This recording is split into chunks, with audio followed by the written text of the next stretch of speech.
Je propose qu'on commence par remettre cet instant dans la prière. Seigneur, merci pour ta grâce, pour ta bonté, pour ta présence. Seigneur, nous avons conscience que tout ce que nous pouvons connaître de toi, c'est parce que tu le révèles. Par nous-mêmes, nous serions bien ignorants. Et nous comptons sur ton esprit pour nous conduire, nous parler, nous instruire, que nous puissions grandir, non seulement dans la connaissance de qui tu es, mais aussi de ce que tu nous as acquis, en venant sur cette terre, en mourant sur cette croix, en ressuscitant. Seigneur, merci pour ces instants que nous avons ensemble. Et je te prie de bénir chacun et que nous en ressortions enrichis par toi, par ta présence, par ton action. Amen. Amen. Merci de votre présence. Donc déjà, ce soir, ça ne va pas être une étude biblique liée à un point de doctrine, même si derrière toute étude biblique, il y a de la doctrine qui est sous-entendue. Ce n'est pas non plus une étude d'un texte en exégèse herméneutique, c'est-à-dire le sens qu'il a au moment où il a été écrit et le sens qu'il a pour nous aujourd'hui. C'est ce qu'on appelle de la théologie pastorale. Maurice Ray l'appelait ainsi et d'autres l'ont appelé théologie pratique. Alors à ne pas confondre aussi avec de la théologie systématique, qui est une théologie qui aborde différents thèmes en prenant de façon non exhaustive les versets de la Bible concernant, mais ça aborde quand même la question par thème, et l'idée c'est que à l'issue de l'étude, on sache conseiller une personne, ou du moins voir comment ces points, ce thème, peut avoir de l'implication pratique dans ma vie, comment il peut changer ma vie, comment il peut influencer la façon dont je vis l'Évangile. Alors je ne vous dis pas qu'on va le faire tout en un soir, puisque le thème de ce soir, c'est les acquis de Christ à la croix. Et vous vous doutez que c'est un thème très, très large. Donc on l'a prévu déjà en deux parties. Une première partie où on verra un peu justement qu'est-ce que nous avons en Christ à la croix. Et une deuxième partie où comment est-ce qu'on peut s'approprier cela pour nous aujourd'hui. Donc là on est dans la première partie aujourd'hui. Et j'ai choisi d'introduire cela par ce verset, nous prêchons Christ crucifié, scandale pour les Juifs et folie pour les païens. Donc de 1 Corinthiens 1, 23. Parce que l'Évangile a quelque chose de scandaleux et de fou. Et je dirais même pour nous, quoi, pas juste pour les Juifs et les païens.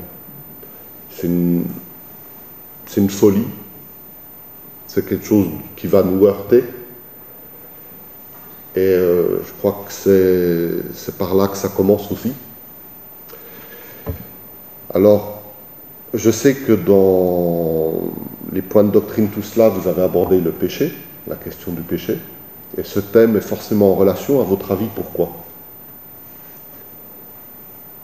Pourquoi ce que Christ fait à la croix est en relation avec le péché ? C'est une question simple pour commencer.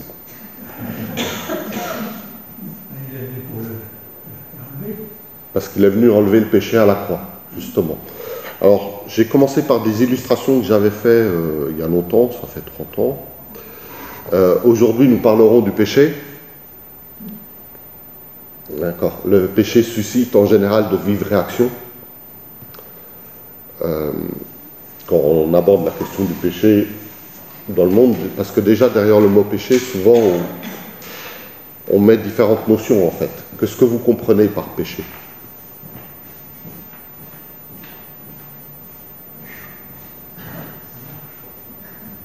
Alors on pourrait dire ce qui est contraire à la volonté de Dieu. Contraire à la volonté de Dieu, exactement. Il y a aussi derrière une notion de manquer la cible, qui reprend le terme grec.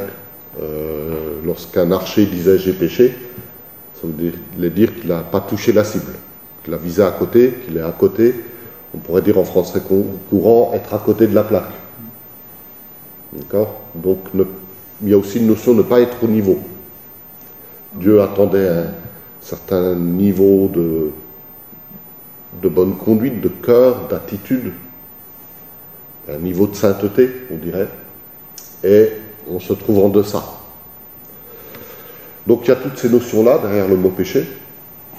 Et déjà, rien qu'on mentionne ces notions-là, on voit que le péché, ça ne concerne pas seulement des actes, mais par exemple, être en dessous, être en deçà, c'est une position. Donc le péché ne concerne pas juste des choses que nous faisons, le péché découle d'une attitude de cœur. En fait, la Bible dit que tout l'être humain est péché, ce qui simplifie l'étape d'anatomie, et que nous sommes tous pécheurs.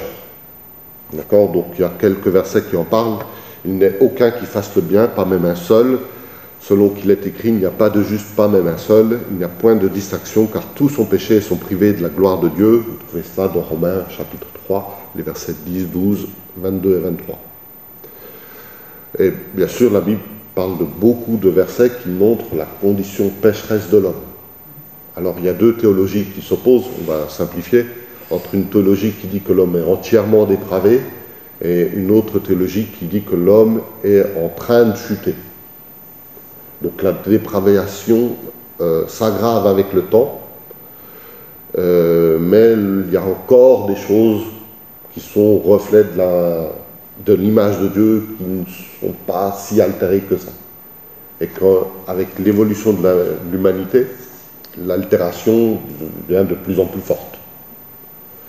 Donc il y a ces deux théologies. Ça ne change rien sur le fait qu'il y a du péché dans nos vies et que nul n'y échappe. D'accord? C'est un écrivain français, André Frossard, qui est humoristique par ailleurs, qui disait qu'il ne croyait pas à la théorie du péché originel, cette théorie qui affirme que tout être humain est né avec le péché en lui, du fait que nous sommes tous descendants d'Adam et Ève qui ont péché, et que ce péché se transmettrait comme cela, de façon héréditaire. Et André Frossard disait « Je ne croyais pas au péché originel jusqu'au jour où je me suis regardé dans une glace. » C'est intéressant. Honnêtement, la Bible pose la question qui est sans péché, et la réponse, bien sûr, c'est Dieu lui-même, Jésus, qui est, lui, sans péché, qui n'a jamais péché. Et comme je vous disais, le péché ne concerne pas des actes. On pourrait dire que les actes, c'est seulement le fruit du péché, mais que le péché trouve sa racine en fait dans le cœur de l'homme. C'est d'abord une attitude, une position devant Dieu qui a un fruit qui n'est pas du coup à la gloire de Dieu. Donc les actes mauvais sont plus les fruits du péché que ses racines. Ils révèlent en fait que c'est la nature de l'homme qui est pécheresse. C'est bien de commencer par là pour dire ce que Jésus a fait à la croix, mais on va lire aussi Ésaïe 53. On dit d'Ésaïe 53 que c'est le 5e évangile.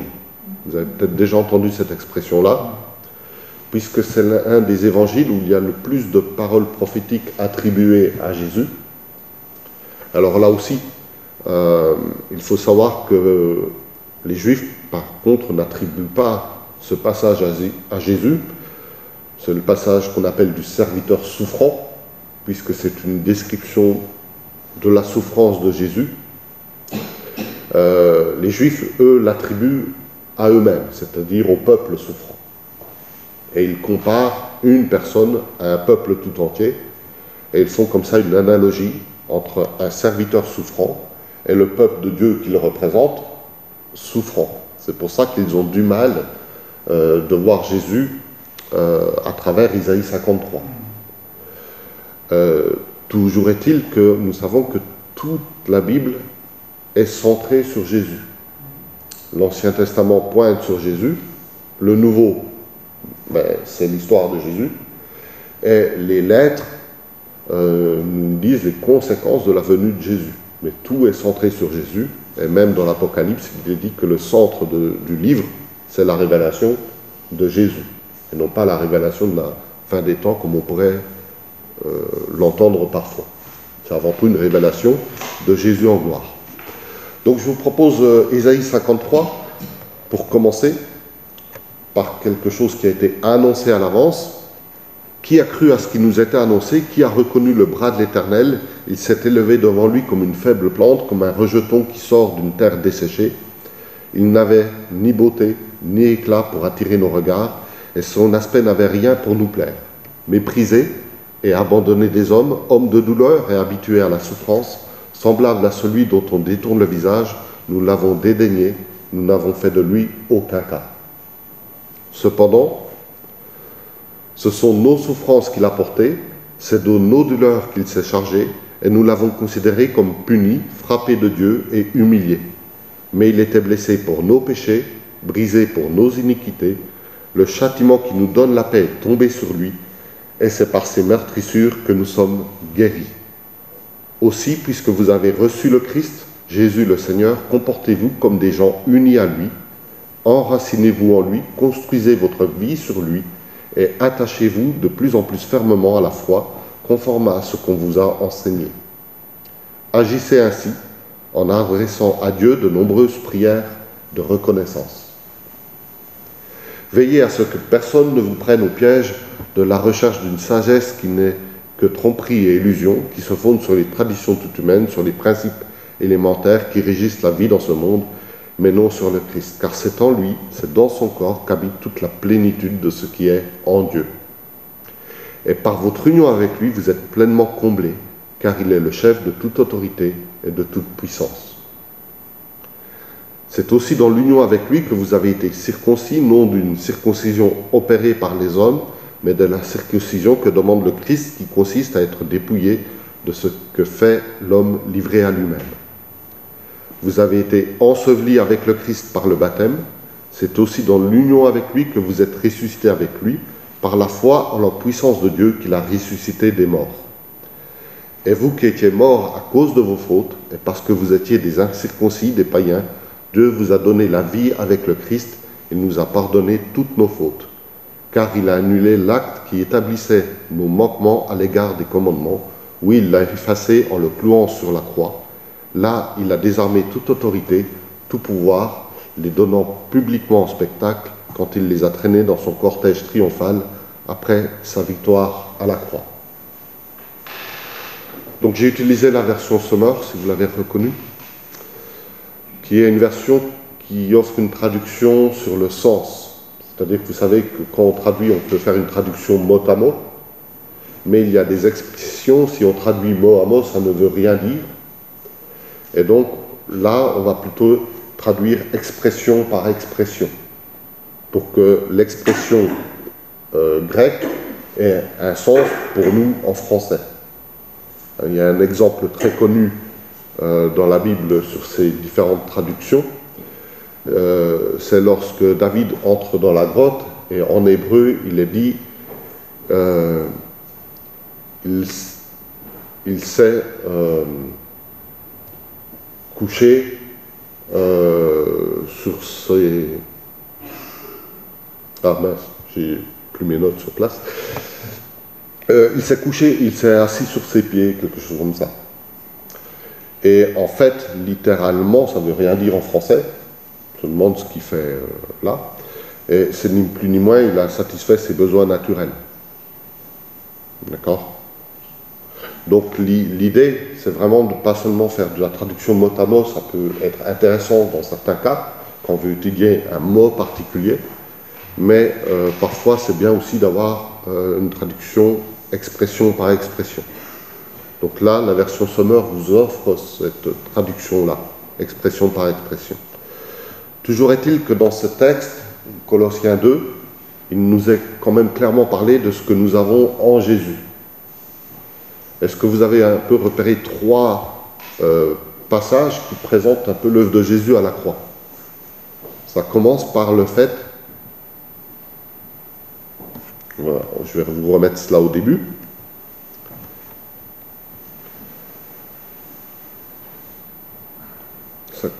Il est mis au bord de l'humanité déjà, c'est ça? Oui, donc il vient et l'humanité le méprise, ne le considère pas. Il vient d'ailleurs sans frapper les regards, il vient de façon simple, je dirais, humble.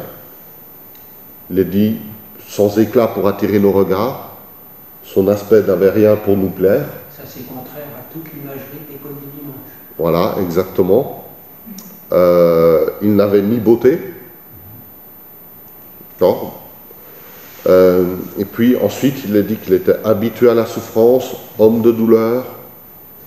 C'est semblable à celui dont on détourne le visage.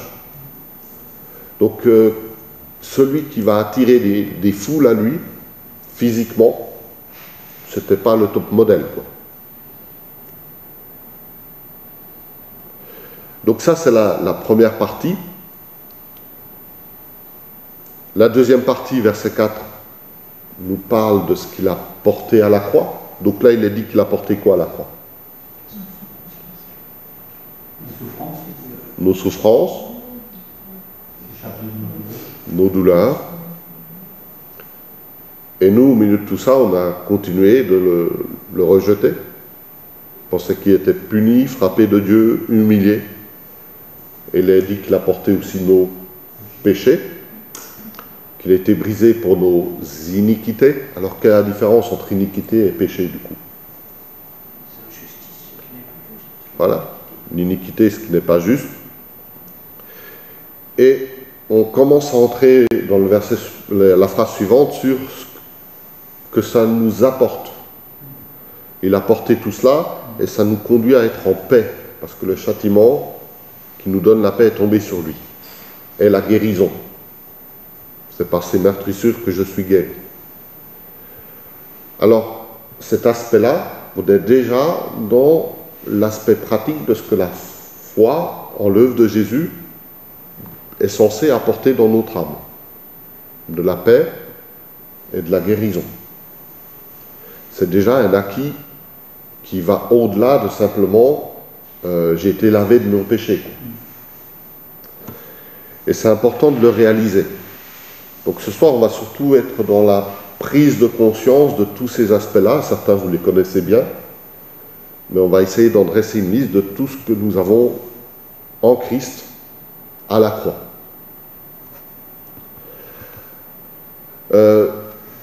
Et ensuite, il est dit, puisque c'est comme cela, on va s'unir à Christ.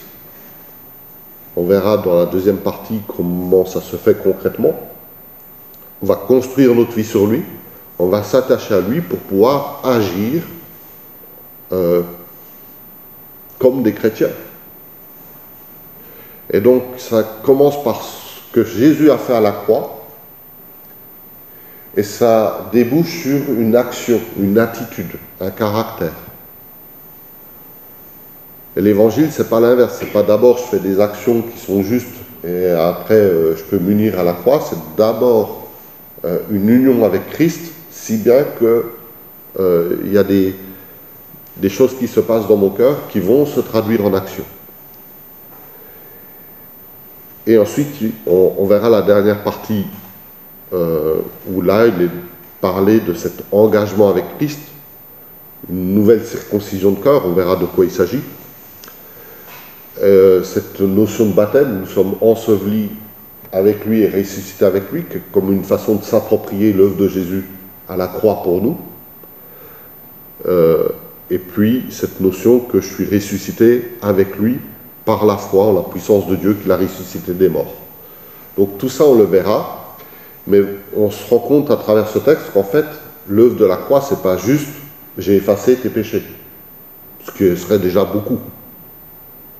Mais c'est une œuvre centrale dans la vie du chrétien, dans le sens où ça va concerner même ma façon de vivre après.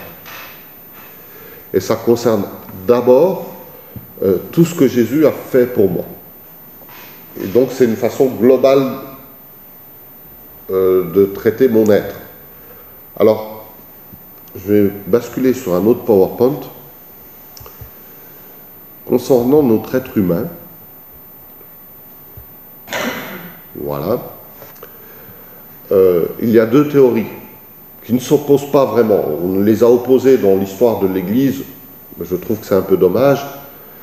Il y a une pensée qui considère que l'être humain est composé de deux éléments, une partie mortelle et une partie immortelle, une partie physique et une partie spirituelle. Et que d'un côté, donc, il y a le corps et de l'autre l'âme.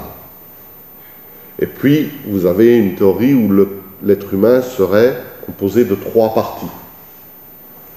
Alors, la première théorie, on considère la partie mortelle et la partie immortelle de l'être humain.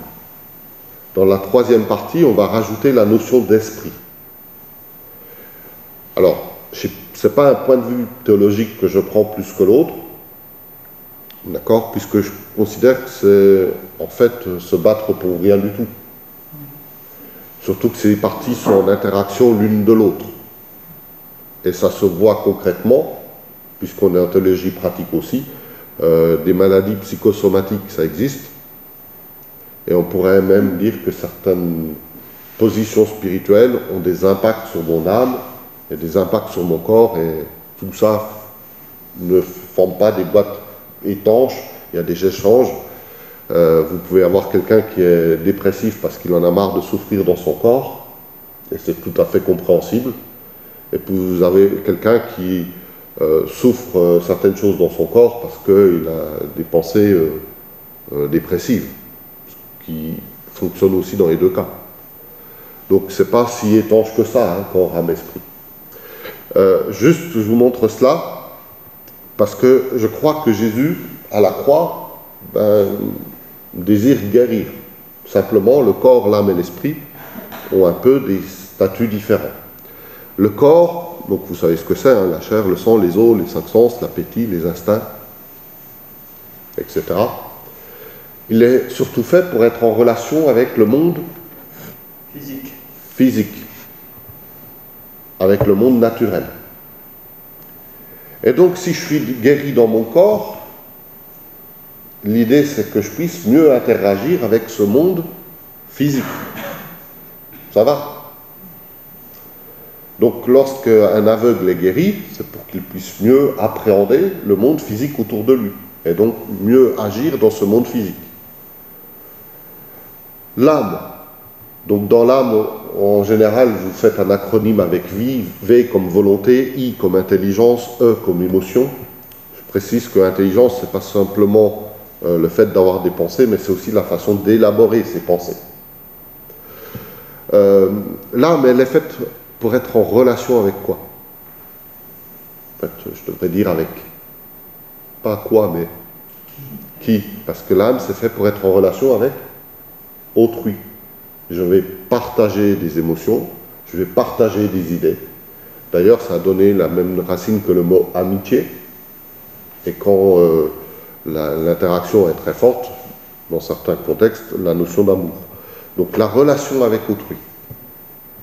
Alors on est d'accord, hein, il y a des interférences. Si je ne vois pas quelqu'un dans le monde physique, ça va être plus difficile d'être en interaction avec lui au niveau de l'âme, ou ça va passer par d'autres sensations. Mais on va dire que ça privilégie ce genre de relation. Et de la même façon que si on a dit qu'on est guéri dans le corps pour pouvoir être restauré dans notre capacité à agir dans le monde naturel, normalement, quand je suis guéri dans mon âme, c'est ma capacité relationnelle avec autrui qui en est bénéficiaire. C'est pour être en meilleure relation avec autrui. Ça va jusque-là? Vous êtes d'accord? Ouais. Ce qui est très intéressant, je ne suis pas juste guéri pour moi. Je suis guéri pour être en relation.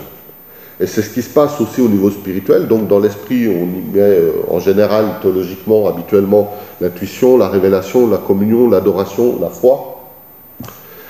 Et donc l'esprit est fait essentiellement pour être en relation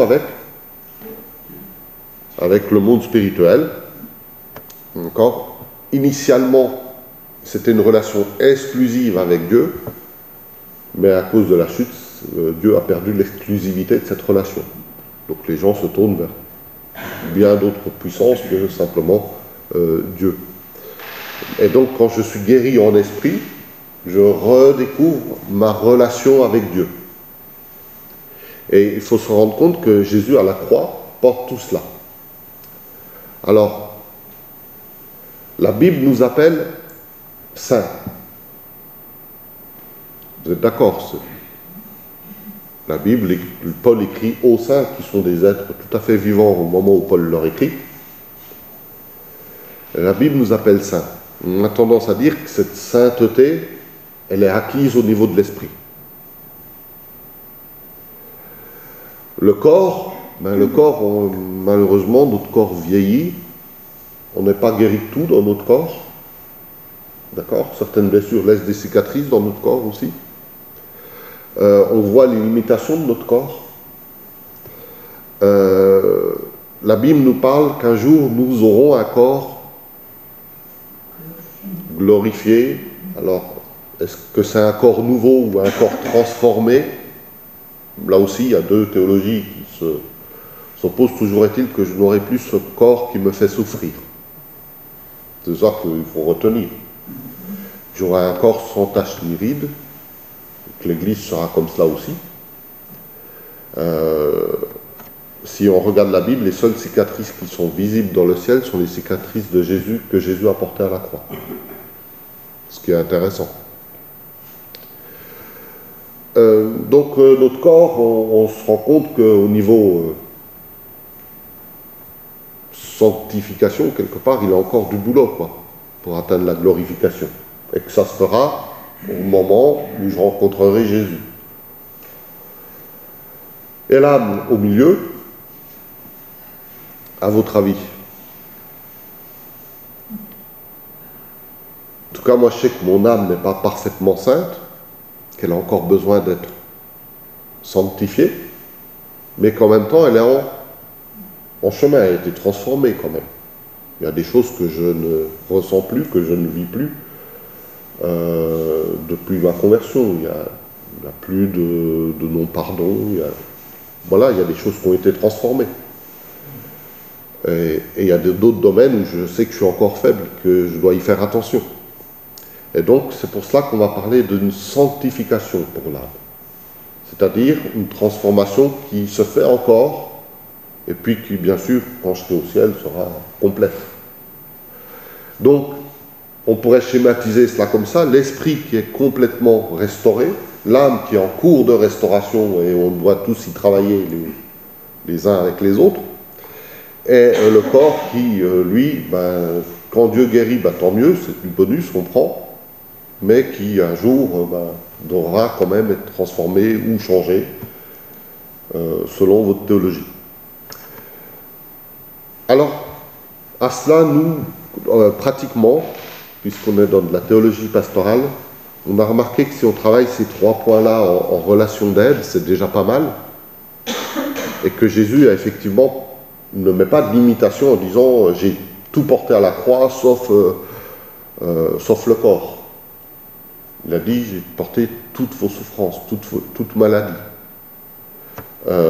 Maintenant on comprend aussi la restauration que Jésus fait au niveau de l'âme, au niveau de l'esprit, puisque je retrouve une relation avec Dieu, puisque Romains 8 dit que je deviens enfant de Dieu et que le Saint-Esprit, qui est l'Esprit de Dieu, parle à mon esprit. Donc l'Esprit de Dieu parle à mon esprit pour dire que je suis enfant de Dieu. Et donc cette relation avec Dieu est restaurée. On la vit par la prière, par l'adoration, par des intuitions, par le fait que Dieu nous parle, par une dimension de foi, etc. Mais on a remarqué en relation d'aide, et la Bible en parle aussi, que si on s'attaque uniquement sur ces trois domaines, il manque souvent un domaine qui empêche d'avancer, c'est le domaine du cœur. Et dans le cœur, on a placé la conscience, le centre décisionnel, les motivations. Et ce cœur, il est en relation avec qui, à votre avis? Ah mince alors. Tu as déjà fait les trois directions. Avec nous-mêmes, non? Exactement. Relation avec soi. Avoir conscience de qui nous sommes, de ce que nous faisons de bien ou mal, avoir conscience de nos pensées, avoir conscience de nous-mêmes. C'est déjà une première étape. Et je trouve que c'est une étape très importante quand on veut aider quelqu'un, ou quand nous-mêmes on veut progresser. Si je n'ai pas conscience d'un besoin de grandir, je vais rester là où je suis, quoi. Si je n'ai pas conscience d'un besoin de me nourrir et de me fortifier, ben, je ne vois pas pourquoi je dirais la parole de Dieu. Donc il y a cette relation avec soi, et Jésus va y insister quand même en disant aimez votre prochain comme vous-même. On a remarqué que certaines personnes ont du mal d'accepter le pardon de Dieu, puisqu'à la croix, Jésus a acquis le fait que nous soyons pardonnés. Mais certaines personnes ont du mal d'accepter le pardon de Dieu, parce que finalement, elles ne l'acceptent pas, elles ne se pardonnent pas elles-mêmes. Donc, quelque part, en ne se pardonnant pas elles-mêmes, elles refusent l'autorité de Dieu, si bien qu'elles n'acceptent pas que Dieu les pardonne. Et quand je crois que Dieu me pardonne, je suis qui pour dire non, non, Dieu s'est trompé, donc moi je ne me pardonne pas. Vous voyez, il y a une question d'autorité, de reconnaissance, de soumission à Dieu qui vient là et qui peut entraver le fait de s'approprier des choses que Jésus a acquis pour nous à la croix. Alors on va revenir sur notre autre PowerPoint.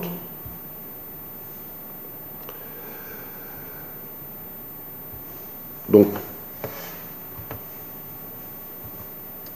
j'aimerais juste citer 1 Corinthiens, le verset 30, on a déjà cité, non on ne l'a pas cité, le verset 18, la parole de la croix est folie pour ceux qui périssent, mais pour nous qui obtenons le salut et la puissance de Dieu. Puissance de Dieu pour quoi faire en fait?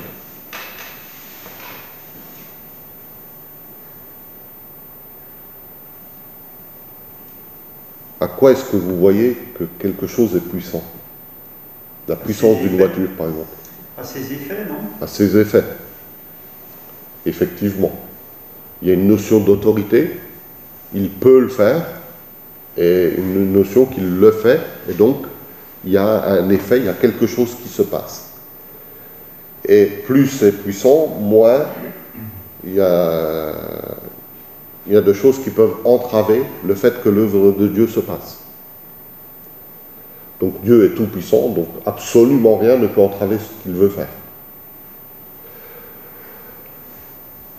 Or, vous êtes de lui dans le Christ Jésus-Christ qui a été fait sagesse de la part de Dieu, et justice, et sainteté, et rédemption, afin que, comme il est écrit, que celui qui se glorifie dans le Seigneur. Donc là, on a 4 éléments, je dirais assez central, de ce que Jésus a acquis pour nous à la croix. Pour nous, il a été fait sagesse. Ça, en général, on n'en parle pas beaucoup. On parle plutôt quoi? Alors, on va définir les mots après. Mais... Donc, il est dit sagesse, justice, sainteté et rédemption. La rédemption, c'est quoi? Le rachat. Alors, il y a une image que j'aime beaucoup dans les psaumes, parce qu'on a souvent du mal à concilier le fait que Jésus nous rachète de quoi?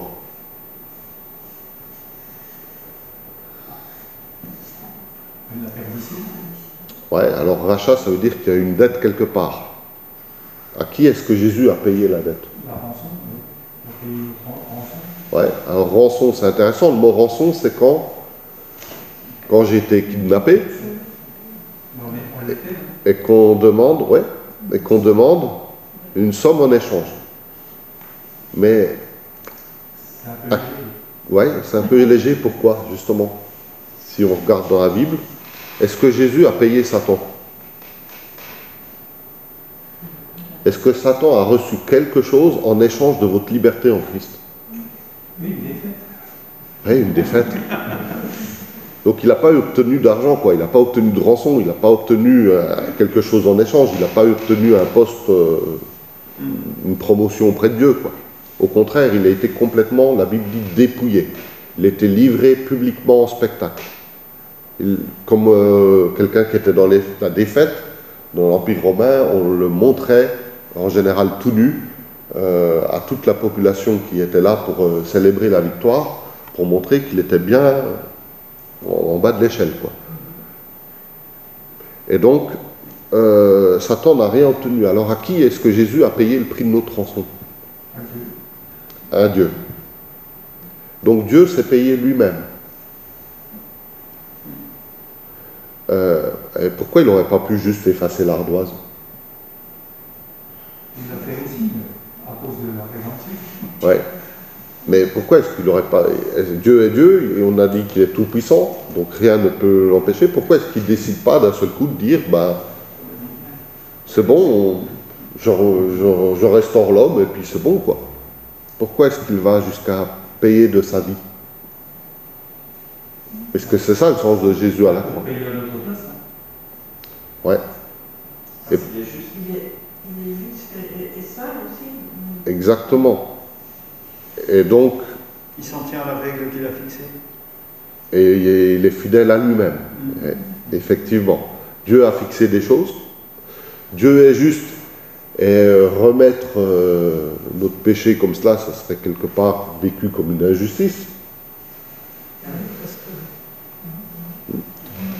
Alors Dieu va faire encore quelque chose de plus fou, quoi. Vous êtes d'accord que si je vous dis que Satan n'avait pas moyen, quelque part, de s'opposer à Dieu, si Dieu voulait l'enlever, Dieu fait ça et Satan disparaît. On est d'accord. Satan reste une créature. Dieu le créateur. Et Dieu a tout pouvoir. Donc, d'un petit coup de doigt, même pas, Satan est enlevé. Pourquoi est-ce qu'il ne le fait pas? Il serait en contradiction avec lui-même. Ouais. Il est juste, donc, toute peine mérite. Alors, j'aimerais juste utiliser une image pour vous faire comprendre ce que la Bible dit. C'est une histoire d'autorité. L'autorité, ça implique la soumission. La soumission, c'est pas l'obéissance, sinon j'ai un coup de trick. La soumission, c'est se placer sous la protection de. Au passage, si l'homme a plus de muscles que les dames, 20% en plus, pour certains, prenez pas moi en exemple, c'est pas pour lui taper dessus, hein, excusez-moi du langage courant, mais c'est pour la protéger. Et la dame se place sous la protection du mari, c'est ça la soumission. Et selon Dieu, c'est la même chose. Dieu dit « je suis ton aide », il a créé l'épouse comme l'aide de l'homme.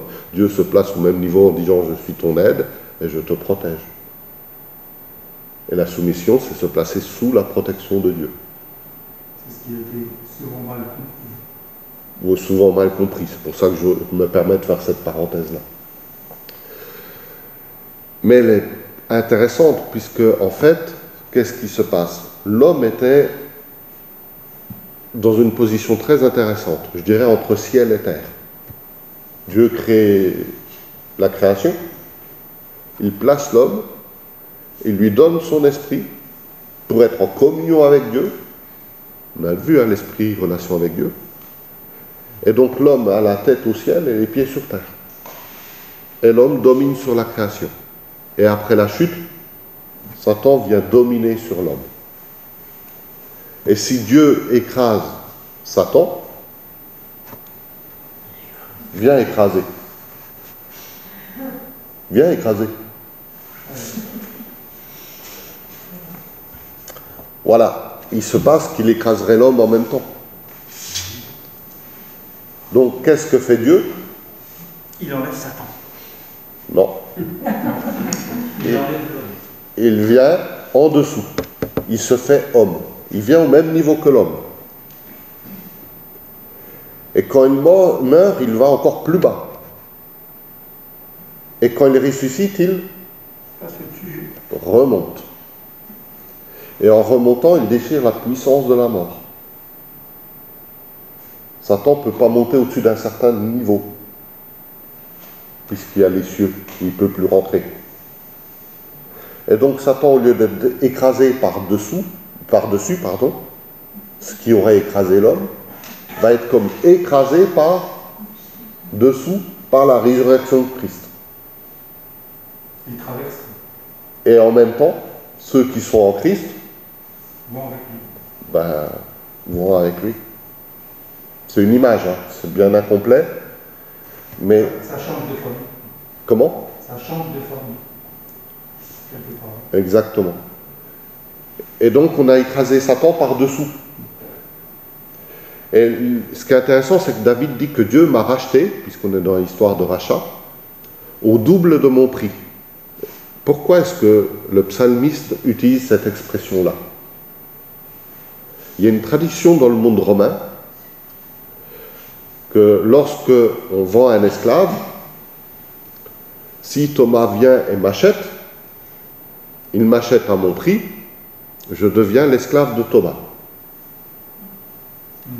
C'est comme ça, tu as payé, j'ai pas le choix, je suis ton esclave. C'est comme ça. Et Thomas va te faire travailler. Ouais, ça, j'en doute pas. Il y a du ménage à faire. Ouais. Par contre, si Thomas vient et dit, je suis intéressé par cet esclave-là, mais je paie le double. Bon, déjà, il est un peu fou, parce qu'avec le prix normal, il m'aurait eu. Et s'il paie le double, en fait, il paie mon affranchissement. Et donc, je ne suis plus esclave de la personne qui me possédait avant, mais comme Thomas a acheté mon affranchissement, je ne suis pas non plus esclave de Thomas.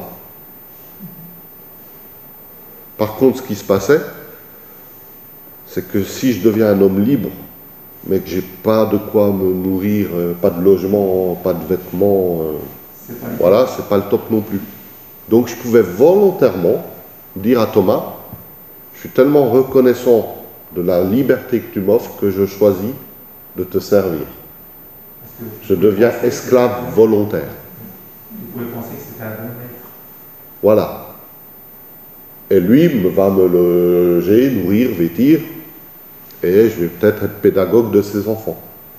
Ça ne veut pas dire que j'aurai forcément un statut, une tâche ingrate. Il y a des esclaves qui avaient de très bons statuts et de très bonnes tâches, voire meilleurs que certains hommes libres, du coup. Donc, le fait que David dit « Dieu paie le double du prix de mon rachat », c'est cette notion d'affranchissement, si bien que je vais servir Dieu, non pas parce que je suis devenu esclave de Dieu malgré moi, j'ai changé d'esclavage, d'esclave de Satan, je suis devenu esclave de Dieu, mais la Bible insiste sur ma liberté. En fait, Dieu a payé ma liberté. Et dans cette liberté, dans ma reconnaissance envers Dieu, je choisis de le servir. C'est un choix libre. On est revenu à l'état avant la chute.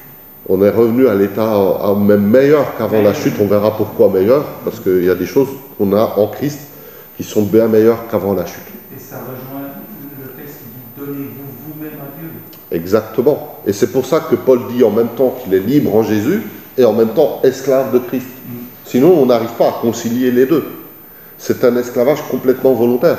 Mais ça veut dire que quand je deviens chrétien, je suis libre de pécher ou de ne pas pécher.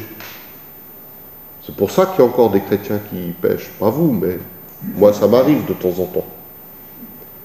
C'est parce que Dieu n'a pas enlevé ma capacité de pécher. Il a payé la dette de mes péchés à lui-même, parce qu'il ne devait rien à Satan. Alors, il a payé la dette de quel péché?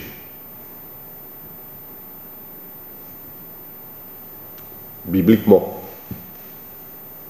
il a porté toutes nos iniquités, tous nos péchés, toutes nos blessures. Donc, le tout, ça ne veut pas simplement dire les péchés d'avant ma conversion. Ça ne veut pas simplement dire les péchés pour lesquels j'ai demandé pardon. Il n'y a pas de restriction derrière le tout.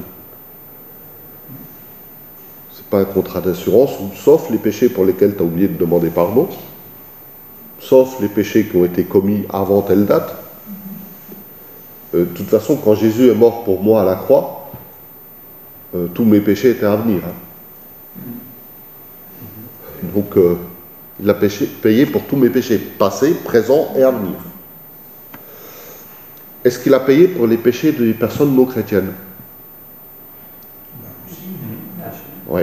Même pour Hitler. Oui. Et on trouve le domaine scandaleux de l'Évangile. Il a payé pour tous les péchés de tout le monde. Donc mon voisin, s'il n'est pas sauvé, ce n'est pas à cause de ce qu'il fait ou ne fait pas. Ce n'est pas à cause de ses actes. C'est son refus. C'est à cause de la foi. La Bible dit « Je suis sauvé par la foi ». La foi sans la grâce, on verra, ça ne sert à rien, de même que la foi sans la résurrection. Mais ça veut dire que le voisin à qui je n'ai pas annoncé l'évangile, ce n'est pas à cause de ses actes qu'il va en enfer, c'est à cause de son manque de confiance en l'œuvre rédemptrice de Jésus. Ça le concerne. De même, je ne vais pas dans le royaume de Dieu à cause de mes actes. Ça marche dans les deux sens, cette histoire-là. Donc ce ne sont plus mes actes qui me condamnent, c'est simplement une question de foi. Et Adam et Ève, si vous regardez bien le texte, souvent on dit qu'ils ont désobéi à Dieu, mais avant d'être une question d'obéissance à Dieu, c'était une question de en qui je mets ma confiance. Est-ce que je mets ma confiance en ce que Dieu a dit, ou est-ce que je mets ma confiance en ce que cette bestiole sur pattes, parce qu'il y avait des pattes à l'époque, avant de ramper, à ce que cette bestiole est en train de me dire, puisque Satan avait pris une forme physique à travers le serpent. Pourquoi Satan prend une forme physique à travers le serpent? J'ouvre la parenthèse, parce que la relation spirituelle n'était exclusivement avec Dieu. L'homme n'était pas sensible aux autres voies spirituelles. Donc Satan ne pouvait pas parler à l'être humain uniquement de façon spirituelle. Il est obligé de passer par un domaine où l'être humain peut l'entendre. Donc le domaine physique. Vu que l'autre domaine n'est plus possible. Ou n'était pas possible. Ouais. Parenthèse fermée. Donc c'est la chute d'Adam et Ève, avant d'être une question d'obéissance à Dieu, ça a été une question de confiance. La confiance, dans la Bible, précède toujours l'obéissance. Et l'obéissance est un signe que j'ai confiance. Ça marche comme ça. Sinon, on va devenir très vite dans du légalisme. D'accord? Et donc, c'est parce que j'ai confiance en Dieu que je vais lui obéir. D'accord? Si je vous dis les numéros du loto, c'est une image que j'utilise souvent pour vulgariser un peu cette notion-là. Si je vous dis les numéros du loto, à quoi est-ce que je vais voir que vous avez confiance que ça va être les bons? On va y jouer. Exactement, vous allez vous précipiter à acheter un billet pour les jouer. D'accord? Sinon, c'est que vous n'avez pas confiance. Vous aurez raison de ne pas avoir confiance sur ce sujet-là. Donc la confiance conduit à l'action, conduit à une mise en mouvement, conduit à l'obéissance. L'obéissance sans la confiance, on essaie d'attirer des bonnes grâces. C'est un peu du donnant-donnant. Ça ne marche pas comme ça avec Dieu. D'accord? Donc, par rapport à ce verset de 1 Corinthiens 30, Calvin, j'ai repris ces phrases parce que je trouve que c'est bien dit. D'accord? Puis c'est un petit clin d'œil par rapport à Calvin. Donc, dans l'institution chrétienne, parle de double grâce, de duplex gratia. En effet, il écrit « D'où vient que nous soyons justifiés par la foi, ce que par elle nous saisissons la justice du Christ qui nous réconcilie avec Dieu. Or, nous ne pouvons saisir cette justice sans avoir aussi la sanctification. Christ ne justifie personne sans le sanctifier en même temps. Ses bienfaits sont joints par un lien permanent. Quand Christ nous illumine de sa sagesse, il nous rachète. Quand il nous rachète, il nous justifie. Quand il nous justifie, il nous sanctifie. » Vous reconnaissez les 4 points de 1 Corinthiens 1,30 qu'on a lu tout à l'heure. Comme il n'est question maintenant que de justice et de sanctification, arrêtons-nous sur ces deux grâces. Bien qu'il faille les distinguer, elles sont inséparablement liées en Christ. Voulons-nous recevoir la justice en Christ, il nous faut d'abord posséder Christ. Or, nous ne pouvons le posséder sans être participants de sa sanctification, puisqu'il ne peut pas être coupé en morceaux.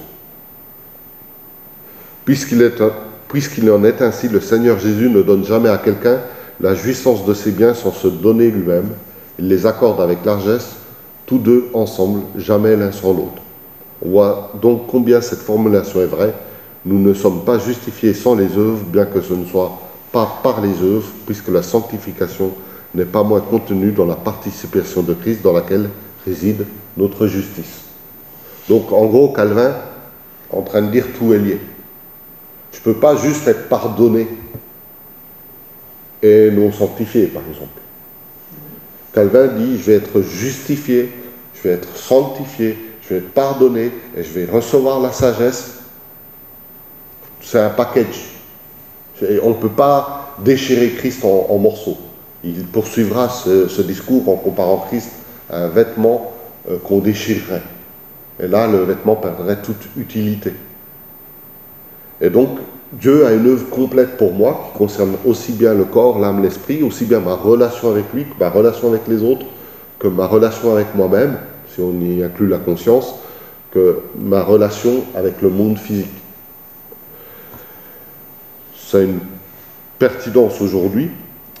Je vous ai mis là une série de versets qui parlent que Jésus s'est donné pour nous, où parfois on trouve l'expression « pour nos péchés ». Donc c'est bien nous qui sommes le bénéficiaire de la croix. Est-ce que Jésus avait besoin d'une victoire?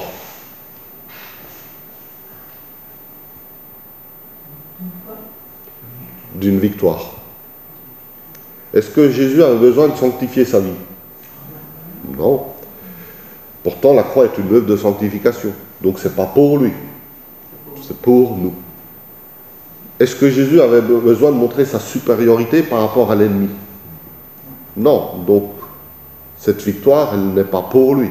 Il est vainqueur et victorieux de toute éternité. Cette victoire, elle est pour nous.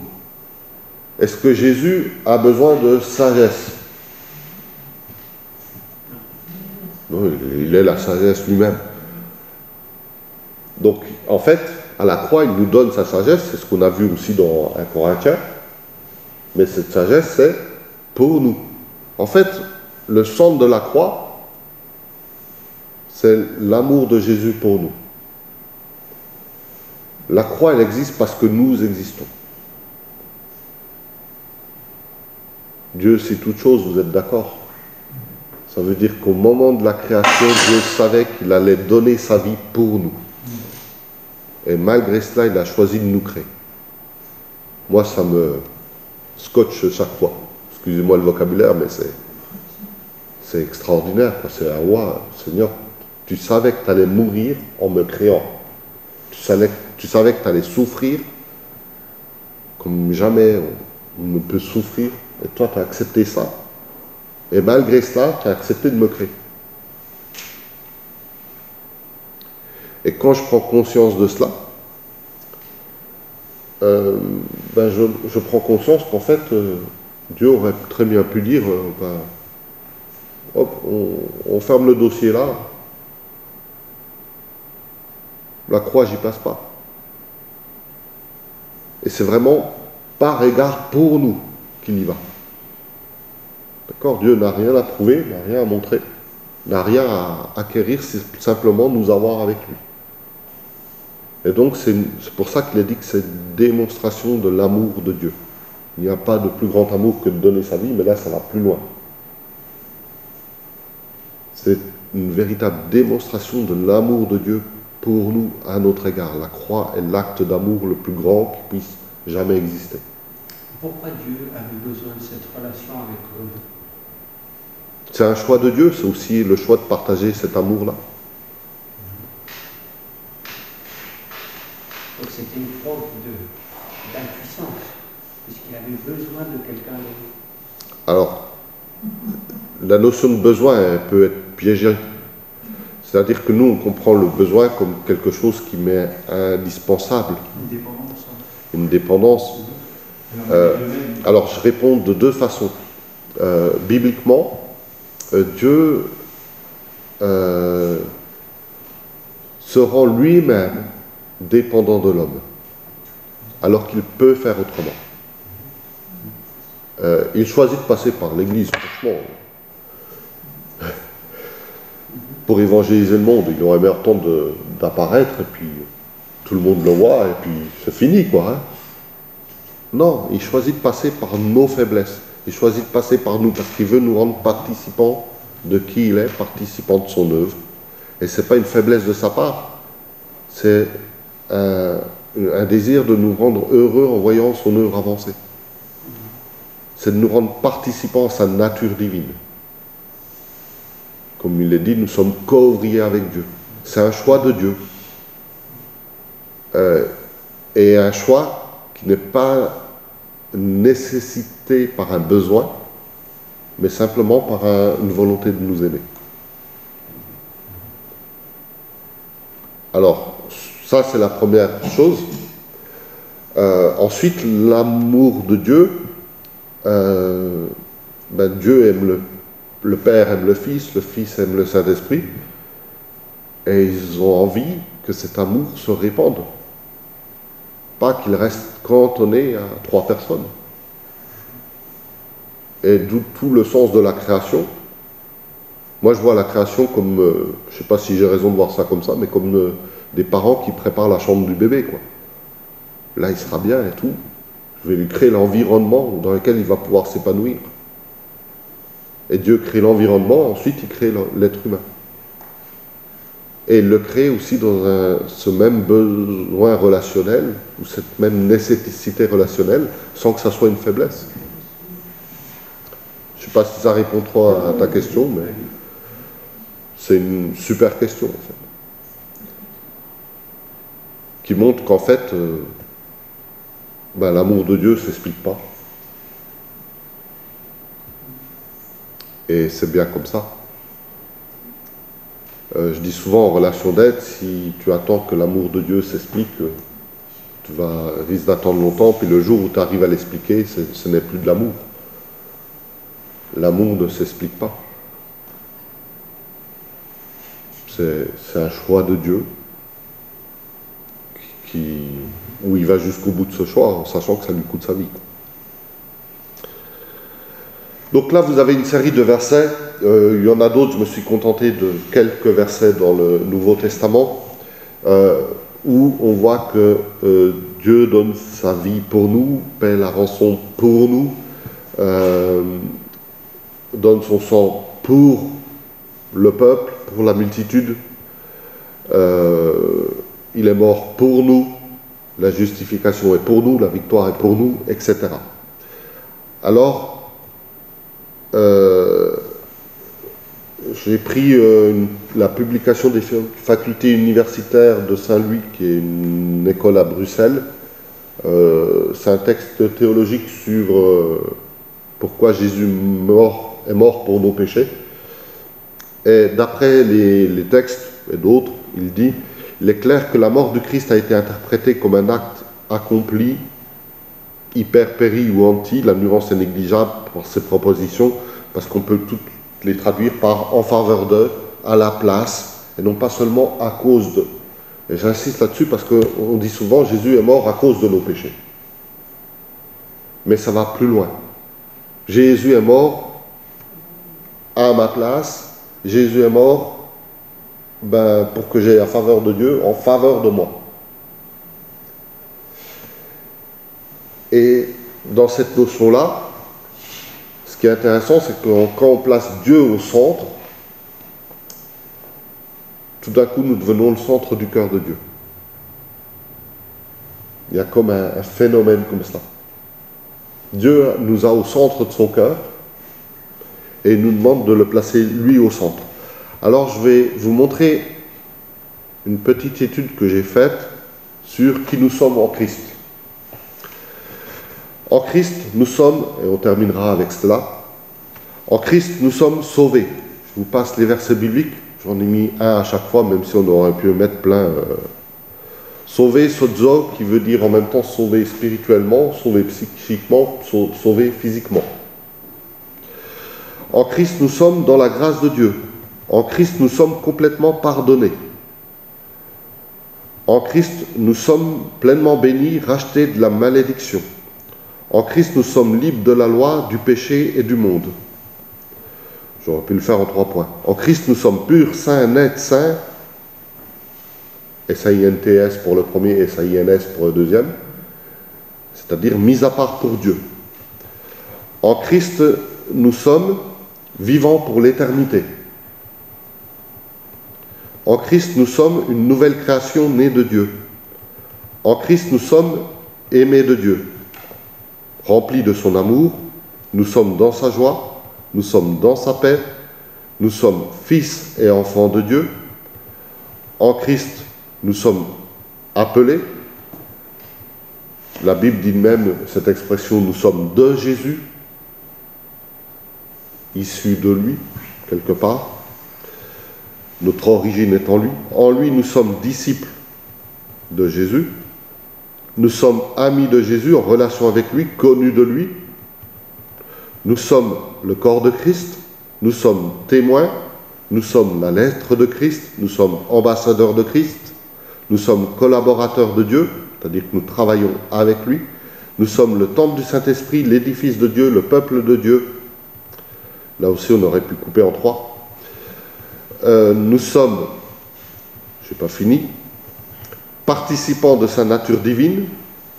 Nous sommes la lumière du monde. Nous sommes citoyens du royaume de lumière, selon les expressions des versets bibliques. Nous sommes le sel de la terre, toujours dans Matthieu 5. Nous sommes de la promesse. Nous sommes héritiers de Dieu, co-héritiers de Christ. Nous sommes plus que vainqueurs. Nous sommes assis en Jésus au-dessus de l'ennemi. Vous en voulez encore? Nous sommes de ceux qui jugeront le monde et les anges. Nous sommes inscrits dans les cieux. Nous sommes sacrificateurs appelés à régner avec Jésus. Nous sommes comblés des richesses divines. Nous sommes récepteurs de sa puissance. Nous sommes accomplis. Et nous sommes parfaits. Donc là, en regroupant comme ça, vous êtes à 37 éléments de notre identité que Jésus a acquis pour nous à la croix. Tout cela sans la croix est impossible. Sur la notion en lui. Alors on verra qu'effectivement, tout ça découle du fait d'être en lui. Et donc ça, c'est pour la prochaine fois. Voilà. Ceux qui sont intéressés, je pourrais vous imprimer la liste ou vous l'envoyer par mail avec les versets. En sachant que, vous avez vu, des fois j'ai un peu regroupé quand même. Voilà. Merci pour votre attention. Est-ce que vous avez des questions sur ce que nous avons vu ce soir?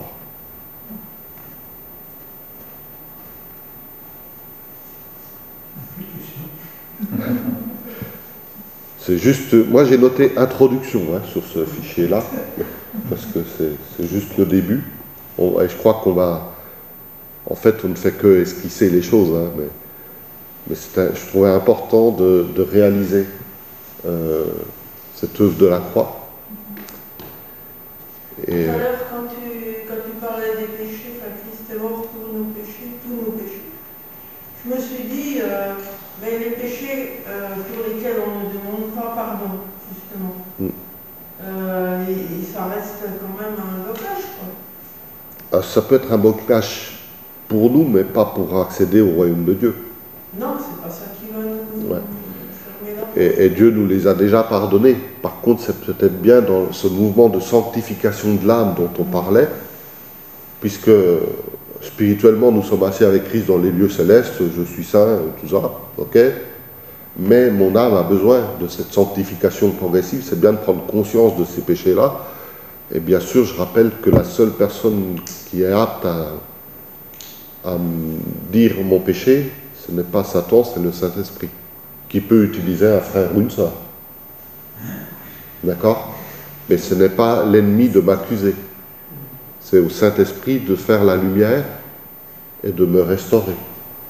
Donc, moi j'ai cette confiance aussi en Dieu, qu'il est capable de me dire, écoute, là, stop, et puis de mettre en lumière quelque chose chez moi qui a besoin d'être touché, soit à travers des circonstances, soit à travers un frère, une sœur, ou plusieurs qui viennent me dire des choses, ou soit directement à travers la lecture de la Bible ou d'autres choses. Dieu parle de plusieurs manières, à plusieurs reprises, de plusieurs façons. Il est capable de se faire entendre, sinon il serait limité en puissance, quoi.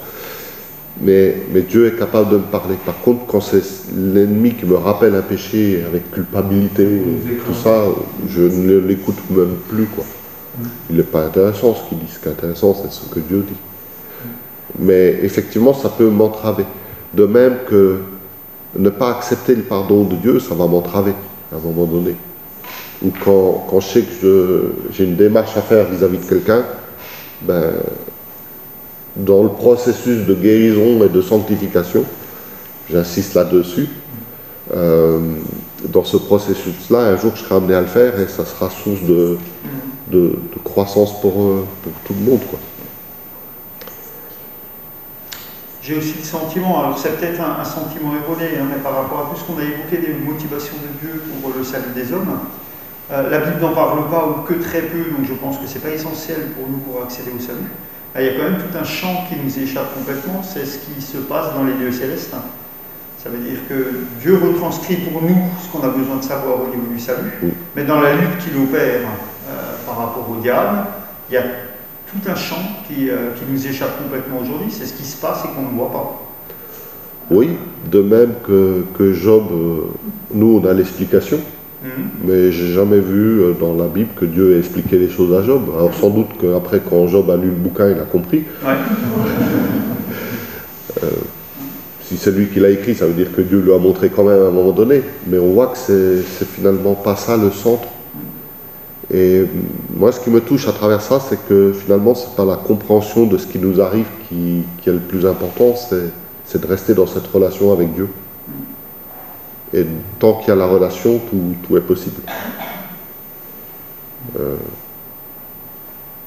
Ouais, on a besoin de Dieu à nos côtés dans les moments difficiles, et pas simplement que les moments difficiles soient enlevés, quoi. C'est bien quand c'est enlevé, hein, on est d'accord. Mais le plus important, c'est que Dieu soit à nos côtés. Parce qu'un moment difficile enlevé et que Dieu n'est plus là, c'est terrible. Donc l'important, c'est la présence de Dieu. Et comme on l'a dit, l'amour ne s'explique pas. Et l'amour de Dieu encore moins, quoi. Et c'est un encouragement d'avoir fait ça, ça a changé ma façon de prier. De réaliser on est au cœur des préoccupations de Dieu, donc à la limite, ne préoccupons plus de nous-mêmes. C'est un peu ce que dit aussi l'Évangile sous d'autres mots. Mettons Dieu au centre, attachons-nous à son œuvre et lui s'occupe de nous. Ce qui ne veut pas dire de ne pas prendre soin de la monture, hein, comme disait certains serviteurs de Dieu, John Wesley, j'ai tué le cheval que Dieu m'avait confié, en parlant de sa propre vie, en disant qu'il s'était épuisé à la tâche et qu'il aurait dû mieux faire en prenant soin de son corps pour pouvoir servir plus longtemps.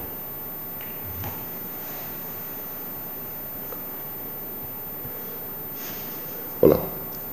J'aimerais juste, si c'est possible, rappeler donc le verset de 1 Corinthiens 30. Donc, il a été fait pour nous sagesse, justice, sainteté et rédemption. Et je trouve que souvent on insiste sur la rédemption, la sainteté, un peu la justice de plus en plus. Et peut-être qu'on doit découvrir aussi qu'est-ce que cela signifie que Jésus a été fait sagesse pour nous à la croix. Après, il y a toute une réflexion sur qu'est-ce que la sagesse, dont la crainte de l'Éternel n'est que le commencement. Donc il y a plein de choses à découvrir.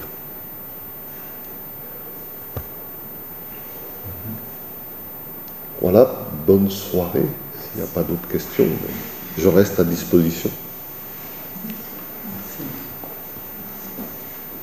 Est-ce que Thomas, tu veux terminer par la prière? Je veux bien. Merci. J'aimerais te remercier, Seigneur, parce que tu nous as rappelé ce soir par ta parole que tu ne t'es pas épargné toi-même, mais que tu t'es sacrifié pour que nous puissions vivre en communauté à nouveau avec toi, Père. Et j'aimerais te remercier pour cela, parce que ce lien qui a été brisé, cet échange qui n'était plus possible, tu l'as rétabli par ton sang sur la croix. Et j'aimerais te remercier parce que tu nous rappelles tout cela par ta parole et combien il est important de découvrir ta sagesse, ta justice, ta rédemption, Seigneur, ce que tu as fait pour nous et qui nous guérit, qui nous transforme et qui nous rapproche de toi, Père. Sois béni et loué en ton nom. Amen. Amen.